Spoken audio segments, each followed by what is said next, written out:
Ready to elevate your everyday? Quince has the luxe staples insiders swear by, minus the markup. From 100% European linen styles and 14-karat gold jewelry to gorgeous leather bags and elevated home finds, Quince has it all. And by partnering directly with top artisans and ethical factories, Quince delivers premium quality at half the cost of similar brands. Discover everyday luxury without the markup at Quince. Go to quince.com/style upgrade for free shipping and 365-day returns. Quince.com/style upgrade. We all belong outside. We're drawn to nature, whether it's the recorded sounds of the ocean we doze off to, or the succulents that adorn our homes. Nature makes all of our lives, well, better. Despite all this, we often go about our busy lives removed from it. But the outdoors is closer than we realize. With All Trails, you can discover trails nearby and explore confidently. With offline maps and on-trail navigation, download the free app today.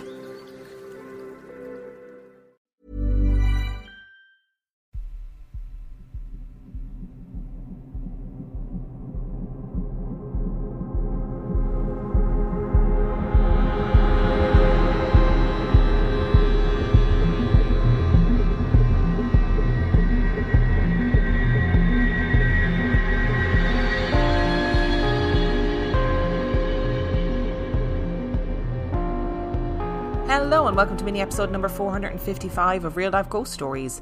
And I have two spooky stories for you today, and the last story comes from the 15th of March 2025. And story number 1 comes from Sofia. This one is from last summer and happened to me and my mom around June. We'd gone on a day trip to an apple orchard where we'd eaten and hung out and overall had a pretty regular day until the drive home. We'd taken 2 separate cars, so it was me and my mom in one and my dad and our dog in the other. My mom and I were ahead of my dad and we were talking as we drove. After a while we were on this pass called McClure Pass, and my mom was telling me how much she didn't like that pass, and of course I asked why. She told me that when I was little, her and my dad had a very strange and scary experience there with a truck, though I'm pretty sure that was a person and not a ghost. While in the middle of this story, I looked out my window and we both saw it. On the side of the road, keep in mind this is in the mountains, we saw a deer. But it wasn't really a deer. At first glance, the best I could describe it was a sort of foggy blue glowing outline of a deer. But whatever it was more hunched over and bony. My mom has a better recollection of it than I do, but from what I remember, it was furry and hunched over and bony and definitely not a deer. After we saw it, we both just sat there for a moment. I mean, it's not uncommon to see deer where we live, but after a moment we both had a what the fuck sort of feeling. We both saw the same thing, and we recounted it to each other, both confused and both scared. We ended up calling my dad on the car phone, but he said he hadn't seen it.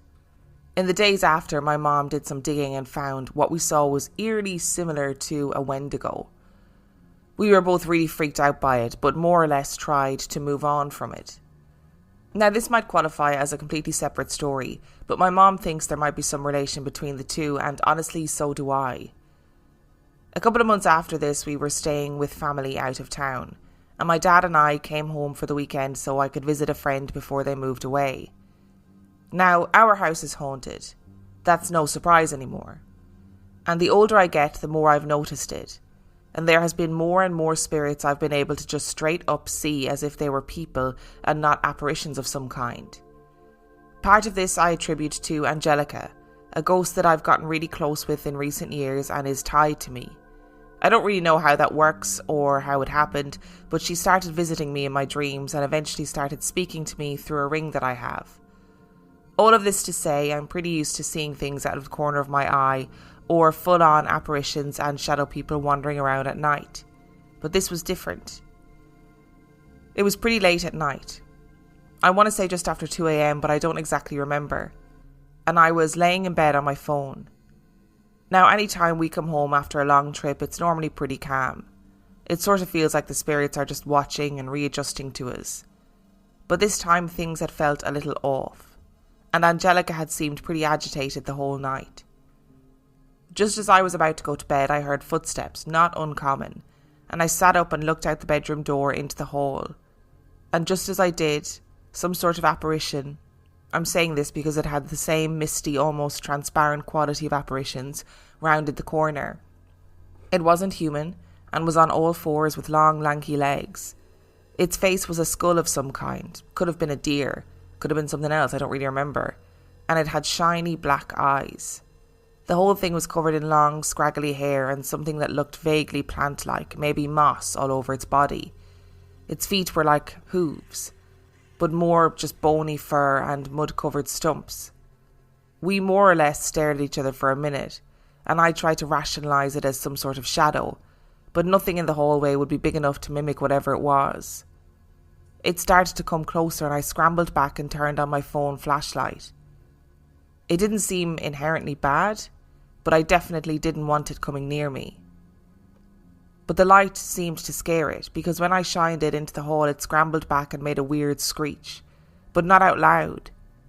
It was a weird screech hissing noise that I heard clear as day in my head as he ran away back down the hall. When I lowered the light, it came a little closer again, so I shined my light on it again and leaned over to turn the lights for the room on. It didn't come back after that. This isn't really related, but I laid there afterwards trying to come down from that mini adrenaline rush and rationalise what had just happened, when the ceiling fan over the bed randomly started leaking water. It was thunderstorming, so it wasn't completely unexplainable, but it had never done that before and hasn't since, so it's still weird. Needless to say, I didn't get much sleep that night. I ended up telling my mom about this and it really freaked her out. She suggested it could be the thing we saw in the past, and honestly I don't think she's wrong. On the bright side, I never saw it again after that, at least not at the time of writing this. And honestly I really hope I never will, because it wasn't exactly a fun experience. But yeah, I'm not sure what else to say honestly. It was probably one of the scariest ghosts, if you can even call it that, experiences that I've ever had. Angelica doesn't talk about it, and neither do I, really.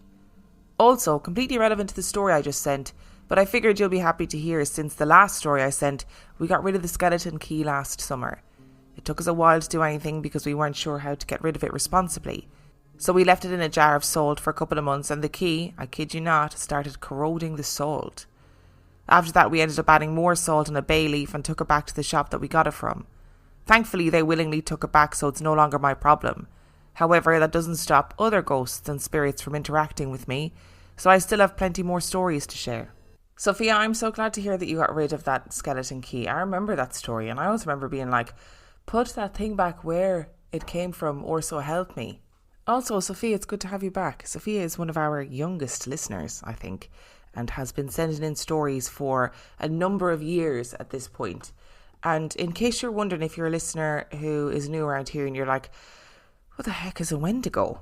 A Wendigo is a creature that is prevalent in Algonquin folklore, so that's Native American folklore, and it is a malevolent spirit, sometimes depicted as a creature with human-like characteristics who may possess human beings, and it's said to cause its victims a feeling of insatiable hunger, the desire to eat other humans, and a propensity to commit murder. The Wendigo is often depicted as this sort of hideous deer-like creature with big antlers. Maybe it's sort of falling apart, its fur isn't right, or it's missing fur, or it's almost skeletal in its form. Very, very scary entity. And I'm very glad for you, Sophia, that both you and your mum saw this same entity on the side of the road, this hunched over and bony entity, because it'll be very scary to see that on your own. But thankfully your mum also saw it, so at least you could share that experience together and discuss it and try and make sense and rationalise what you had seen. I mean, it is fundamentally less good that it seems that this thing then appeared at night time. Because it's one thing seeing entities, seeing shadows, seeing apparitions, or in your case, seeing full-blown humans.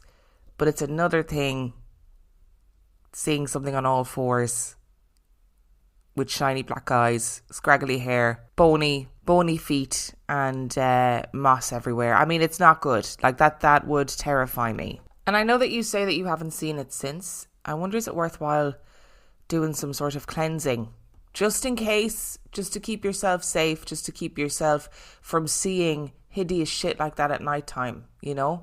And I will say that, as I always say with younger listeners, I'm really glad that you have this line of communication open with your parents. Keep talking to them. Keep telling them about the things that you are seeing. Keep telling them about the things that you are experiencing. I think it's really important, particularly as a young person, to be able to share these experiences and to not feel like you are experiencing them completely on your own. Listen up! You can get the new iPhone 16e with Apple Intelligence for just $49.99 when you switch to Boost Mobile. We pulled so many all-nighters to give you this deal, and hey, stop messing with the mic! I'm just helping us catch people's attention. This is a great deal! Exactly, so it doesn't need all that. Fine.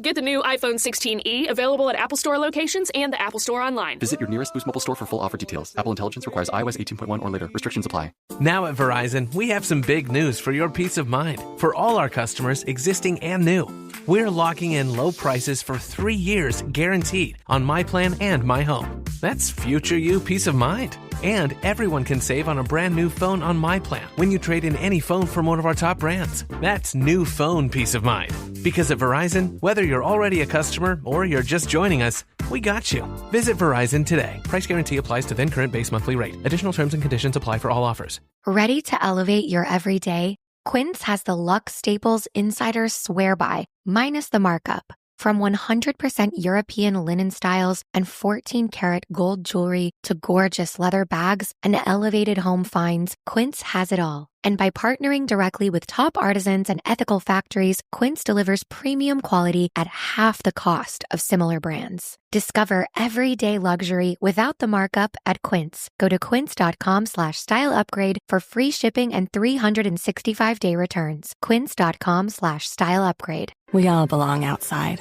We're drawn to nature, whether it's the recorded sounds of the ocean we doze off to, or the succulents that adorn our homes. Nature makes all of our lives, well, better.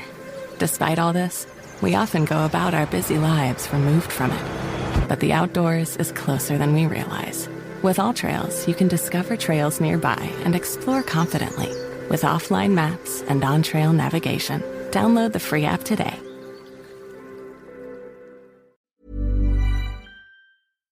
And our second story today comes from Emma. I'm a full believer in the paranormal. Not considering myself as anything, but I do the Ouija board sessions and I like to explore haunted places. I've always been interested in the paranormal, even when I was small. I feel that should be a decent amount of information for you to kind of understand, and maybe even explain why you might feel like I'm having these experiences.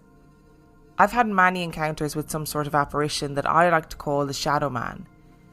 I've read and heard tales of the Hat Man, but cannot find anything on the man that I keep seeing, if you can call him a man at all.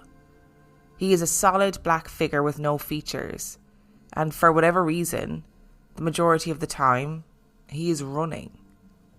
He hasn't been running every time I've seen him, just most of the time.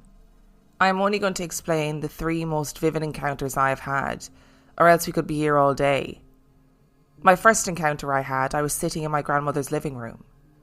Me, my grandmother, my aunt and my great-grandmother were sitting in the living area talking. I can't remember what about. It was about noon when I looked up at the window placed right beside my aunt to see the shadow of a man run past the window outside. I had jumped up and run across the room and looked out the window with a bad feeling. I had assumed whoever this was up to no good, but there was no one there, or even a sign that anyone ever was. Mind you, it was broad daylight. My aunt asked me what was wrong and I told her I had seen a man run past the window. I explained to everyone that this man was blacker than the night and had no features. Hours later, my dad picked me up, as I was 13 at the time, and tells me never to talk about the Shadow Man again. A few years later, I'm 16, working my first job at a restaurant. As a host, I was seating a young couple. The restaurant was very busy. And as I was handing this couple their menus, I see a shadow figure out of the corner of my eye standing right behind me. And the feeling I got from this figure was that they were angry, so I assumed I was standing in this person's way. I stepped out of the way and apologised to find no one behind me. The couple asked me who I was apologising to, which confirmed my fear the shadow man was back. Skip forward a few years. I'm now 20 and I'm driving home on the freeway as I live an hour from the job I currently work at. I'm driving home and I have a friend on the phone with a co-worker when, out of the blue, about 100 feet in front of me, I see a shadow figure sprint out onto the freeway and then vanish at the barrier. I panic and then pull off to the right of the freeway to collect myself, as it had been a while since I'd seen the shadow man. I'm now 21 and awaiting the next encounter I have with this man. I must add that every time I've seen the shadow man, I was wide awake. He gives me a feeling that he is intentionally trying to scare me. And to add to my first encounter, my great-grandmother had also mentioned that she had also seen him, and she believed that whatever he wasn't there for good intentions. Oh, I wonder if this is some sort of familial thing. If your great-grandmother had also seen him, I wonder, has anybody else in your family seen him, and maybe they just haven't spoken about it? Like, why did your dad say to never talk about it again? Was that because he was kind of going, hey, don't freak people out with this kind of conversation? Or is this something that has been seen in your family and your dad's thinking, well, we're not going to talk about this because to talk about this will give it power? And I do think it's amazing when people have encounters where they are literally like, oh, sorry, because they think there is a physical human being behind them. Like, that's how real and that's how there and in the moment that encounter is. And then they turn around and realise there's nobody there, or it's a shadow figure or whatever. Because obviously your first inclination in your brain is to think, oh, I'm obviously in this person's way and I can feel their anger and I'm super aware of their presence. Oh, like what does it mean? Why is it a shadow? Like, are these all different forms of entities? You know, or is it all just kind of there are entities and they're all in different states of being for whatever reason? Like, why is it a shadow figure? And why, can I ask, is he running? Because anything supernatural running is infinitely, suddenly much more scary. If it's something that is like standing still and being menacing in the corner, fine, we can deal with that. That's not the end of the world. If it is something that is sprinting around the place, then I am calling a priest. I'm not doing it. And I've said it before, I've said it again, right? I know this technically isn't a hat man, but stop scaring young girls. Like, you're 13 years old sitting there and this thing is sprinting past the window. You're 16 working in a restaurant and this thing is standing behind you angrily. Go away. Find something better to do. Scare people who deserve it. There's plenty of people in the world who deserve to spend their lives in fear. Sorry to be the one to say it, but that is just true. Why are we not scaring them? And I just realised at the beginning of this episode I said there were 2 stories. I lied. There are 3. And our final story today comes from Mark. This is a true account of some of the unexplainable happenings that myself and my wife at the time, Emma, experienced in our home around 2004. With our son, who was 18 months old at the time. We lived in an end-of-terrace house at Ferriston, built in the 1940s, in Banbury, Oxfordshire. From the moment we moved in, we never felt alone, and I, for one, hated being alone in the house. There was always a feeling of being watched, no matter what time of day it was, a presence in the house that always felt intrusive. The activity started with little things that made you question yourself. Asking yourself if I really just heard that. When alone in the house, I would often hear my name being called. This name calling would sometimes be quick and short, or sometimes it would be long and mocking. I could be in the shower and hear my name called. I would turn off the shower and shout hello and get no response. I would resume showering and hear my name again. I would half expect to find someone standing on the other side of the shower curtain. Some days I would dread pulling that curtain back.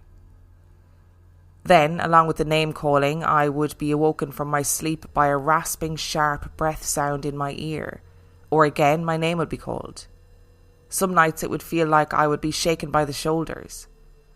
I would try to put this down to myself just dreaming it or imagining it, but it was happening too often to be ignored. I also kept seeing an old lady in my mind's eye, and could picture her stood over us, watching us sleep inches from our faces. She was a short, Grey-haired old lady, hair pulled back in a tight bun, wearing a brown dress with white collars. Her face had very sharp features and her mouth had very tight lips and never smiling. She seemed to enjoy what she was doing and it felt like she was mocking me. Upstairs on the landing area, we could hear the sound of a loud banging, like someone had jumped and landed on the floorboards. It was very loud. It would vibrate through the whole house. We would go and check but never find anything or anyone there. The landing was directly under our loft hatch. The loft will play a part in the increasing events. These events carried on happening with no explanation, but things really came to a head one night, in a sequence of events that terrified us. My son used to have a Disney Tigger radio that used to play the Tigger song, The Wonderful Thing About Tiggers. This radio had been put in a bag and placed in the loft about a year earlier as he had outgrown it. We had heard scurrying sounds in our loft, but we just thought that maybe a bird had found its way in. I did check, but I couldn't find anything up there. One night we were in bed and were awoken by the sound of the Tigger radio continuously playing, over and over again. This coincided with loud bangs on the landing like someone jumping up and down. I got out of bed and entered the loft to turn the Tigger radio off. When I opened the loft hatch, the radio stopped, and when checking it, the radio was set to off. I went back down to bed and tried to settle down again. Myself and Emma could both feel a static feeling around us, and we both sat up in bed. We both sat there, and we both heard the sound of something running around our bed, very fast, from side to side around our bed. We both sat there following the sound, wondering what the fuck was happening. This lasted for about 5 seconds. Then my wife said she could see multicoloured lights hovering about 6 feet from the ground by our closed bedroom door. I could see orbs of white lights above our headboard that were flying around our heads. We both sat looking at the door, and then my wife screamed as she said that something had grabbed her leg. She threw back the duvet and was freaking out. I was out of bed looking for God knows what. It was terrifying. I went to check on our son, but he was fast asleep. Things went quiet then, and the rest of the night was uneventful. The whole event probably only lasted about 5 minutes, but it was a long fucking 5 minutes. How can you protect your family against an unseen force? We still experienced the name calling and the raspy breaths over the coming weeks, but nothing like the magnitude of the events that night. We managed to contact a psychic medium. She agreed to come to our house and see if she could find anything. She told us that she could see an old lady. This old lady was very confused and was attached to me. I was told that I was sensitive to spirit and was very open, and I was shining like a beacon. I was attracting spirits towards me. The medium said she helped the old lady cross over and taught me how to close my abilities down so as not to attract any more spirits. After this, we had no more events, and the house felt normal again, with no more hauntings or activity, and life continued. Since then, I have investigated the paranormal and visited hundreds of locations, and I've become a qualified parapsychologist too. Over 20 years of investigations, I've never experienced anything that compares to that night in my own house. Oh, it sounds like everything sort of built up into a perfect storm, right? And it's like that feeling of being watched that you referenced in the beginning of this story is a very specific feeling, and it's very unnerving. That feeling alone can make you feel really unsettled in a house. And then hearing your name all the time. Because like I've spoken about before, exploding head syndrome is a thing. I get it when I'm just falling asleep and I will generally hear my dad's voice calling my name. And it's your brain kind of shutting down after the day, right? Some people hear gunshots, some people hear music, some people just hear loud bangs. It depends on the person. But if you're in the shower and you're hearing that, that is entirely different. There's also something inherently scary about being in the shower, right? People will know that, you get that feeling when you're washing your hair in the shower and you close your eyes and you're convinced that when you open your eyes there's going to be like a demon standing there. I think it's just the vulnerability of being in the shower, because you're there, you're naked, you're wet. It's not good. If something happens, it's not going to be great. And ordinarily when we talk about haunted house stories, it's kind of reasonable to assume that, you keep seeing this old lady in your mind's eye, right? She, is grey-haired, hair pulled back into a bun, brown dress, etc. Like, is this the same entity that would cause the loud banging on the landing? Is this the same entity that was causing you to feel like you were being watched? Is it the same entity that caused all of that chaos that night? So you've got the Tigger radios playing up in the loft. Kids' toys are scary anyway, out of context, And you go up, the radio is set to off, and then you feel that static feeling. Now, I have to say, I've spoken briefly on the podcast about the weird things that have been happening in my house. But that static feeling, I know exactly what you mean. That staticky air all around you, and you know that something weird is about to happen. That is a strange feeling. It's like you can reach out and touch the air obviously you can always touch air, I'm aware of that, but in a more palpable way. And then orbs, and then something running around your bed, and then something grabbing your wife's leg. I mean, you're right. If it's a physical being, you can fight for your family, but if it's an unseen force, what the heck do you do? I'm glad, however, you did find a medium that was able to talk to you about this older woman spirit, but also was able to say, you've got these abilities and I need to show you how to close them down to not attract things. Because that must be horrendous, to be helpless with this ability. You're attracting things to you, you don't know how, you don't know why. So I'm glad that this person was able to tell you, hey, this is what this is, and this is how to protect yourself, because I think that's important. And also, well done you for becoming a parapsychologist. How cool is that? Thank you so much for listening to today's episode. Thank you to Sophia, Emma and Mark for sending in your stories. Remember, the last story came from the 15th of March 2025. And if you would like to send in your story, you can do so by emailing it to reallifeghoststoriespodcast@gmail.com. You can also check out the website reallifeghoststoriespodcast.com. And if you are desperate for some extra content, you can subscribe to the Patreon. That is patreon.com/reallifeghoststories, where for $5 a month or $2 a month, you can get access to heaps of extra content, as well as every single main and mini episode completely ad-free. And on that note, I shall see you next time. Hey, I'm Elise Hugh, host of the podcast TED Talks Daily. For more than 20 years, Paylocity has been leading the way with cutting-edge work solutions like on-demand payment, which offers employees access to wages prior to payday, flexible time tracking features, which enable staff to clock in and out through their mobile device, and numerous other cutting-edge solutions that simplify collaboration across HR, finance, and IT. Learn more about how Paylocity can help streamline work and enhance business outcomes for your organization at paylocity.com/simplified.